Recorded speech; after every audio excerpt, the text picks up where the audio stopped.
बातमीपत्राच्या सुरुवातीला मोठी बातमी निदा खान संदर्भातली। निदा खानला आश्रय देणं हे इमाम नगरसेवकाला चांगलंच भोवलंय। नगरसेवक मतीन पटेलचं घर आणि कार्यालय जमीनदोस्त करण्यात आलंय। मतीन पटेलच्या घरावर आणि कार्यालयावर बुलडोझर चालवलाय। समाधानकारक उत्तर न मिळाल्यानं ही कारवाई करण्यात आल्याचं उपायुक्त यांनी स्पष्ट केलेलं आहे। तर मतीन पटेलचं घर आणि कार्यालयावर ही कारवाई करण्यात आलेली आहे। घर आणि कार्यालयावर बुलडोझर चालवण्यात आलंय। निदा खानला आश्रय देणं नगरसेवक मतीन पटेलला चांगलंच भोवलेलं आहे।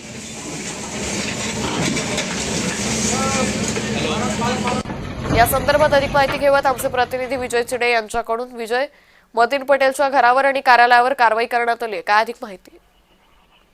नक्कीच अंकिता, जर बघितलं तर मतीन पटेल यांनी निदा खानीला आश्रय दिला होता छत्रपती संभाजीनगरमध्ये। ती पद्धत त्यांनी विकत घेतलेल्या एका घरामध्ये एक महिना राहत होती। त्यानंतर पोलिसांनी तिला अटक केल्यानंतर छत्रपती संभाजीनगर महानगरपालिका ही आक्रमक झाली पाहायला मिळते। या ठिकाणी त्याच्या घराच्या कागदपत्रांची पाहणी महानगरपालिकेने केली असता ते अतिक्रमणमध्ये असल्याचं अनधिकृत बांधकाम असल्याचं समोर आलं। त्यानंतर महानगरपालिकेने त्याला 3 दिवसांमध्ये घर खाली का पाडण्यात येऊ नये अशी नोटीस लावण्यात आली होती। त्यानंतर पुन्हा एका 24 तासामध्ये तुम्ही तुमचं साहित्य सामान घर खाली करावं अशी नोटीस देखील काल सायंकाळी महानगरपालिकेने त्याच्या घराला लावल्याची पाहायला मिळाली होती।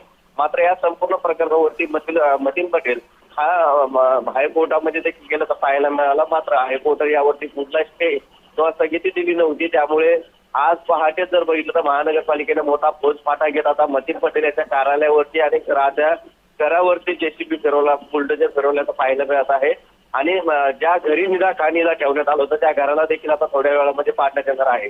आणि या संपूर्ण कारवाईसाठी जर बघितलं तर मतीन पटेल याच्या घरातील नातेवाईकांनी देखील सहकार्य केल्याचं आपल्याला पाहायला मिळत आहे। अतिक्रमणासाठी काढण्यासाठी आलेल्या पथकाचं त्यांनी स्वागत सुद्धा केल्याचं आपल्याला पाहायला मिळत आहे। त्याचबरोबर इम्तियाज जलील देखील त्या ठिकाणी उपस्थित होते। त्यांनी देखील नागरिकांना या कारवाईसाठी विरोध करू नये असं आवाहन केल्याचं पाहायला मिळालंय। मात्र अतिक्रमणाचे जे पथक आहे ते आम्ही अतिक्रमणासाठी कारवाई करत आहोत, अनेक दिवसापासून कारवाई सुरू असल्याचं देखील त्यांनी यामध्ये म्हणलेलं आहे। अंकिता, विजय, एक महत्वाचा मुद्दा आहे की मतीन पटेलांकडून कुठलंही समाधानकारक उत्तर न मिळाल्यानं ही कारवाई करण्यात आल्याचं उपायुक्त म्हणालेत।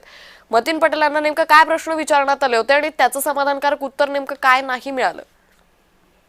नक्कीच जर बघितलं ते घर का पाडलं याचा घरकाम परवाना जो आहे तो महानगरपालिकेमध्ये सादर करण्याचं सांगण्यात आलं होतं। मात्र तो परवाना जो आहे तो त्यांनी दाखल केलेला नव्हता। त्याचबरोबर ही जी जागा जी आहे ती अतिक्रमण मध्ये नाही, याचे कागदपत्र जे आहे ते पुरावा द्यावे असं देखील त्यांनी म्हटलं होतं। मात्र मनपाकडे जे कागदपत्र सादर केले त्याकडे बांधकाम परवाना नसल्याचं मनपाच्या निदर्शनात आलं। त्यामुळे मनपाने ही स्वतःहून ही कारवाई जी आहे ती केल्याची आपल्याला पाहायला मिळत होती। मात्र हायकोर्टात देखील त्यांनी धाव घेतली आहे। हायकोर्टाने या प्रकरणात कुठलाही दिलासा जो आहे तो त्याला दिला नव्हता। त्यामुळे मनपाच्या हे संपूर्ण नियमांतर्गत येत असलेल्या महानगरपालिकेने ही कारवाई केलेली आहे। विजय, आणखी एक महत्वाचा मुद्दा जसा तुम्ही उल्लेख केला, अगदी काही वेळातच मतीन पटेलच्या घरावरही कारवाई होईल। पोलिसांचा कसा बंदोबस्त या ठिकाणी तैनात करण्यात आलेला आहे?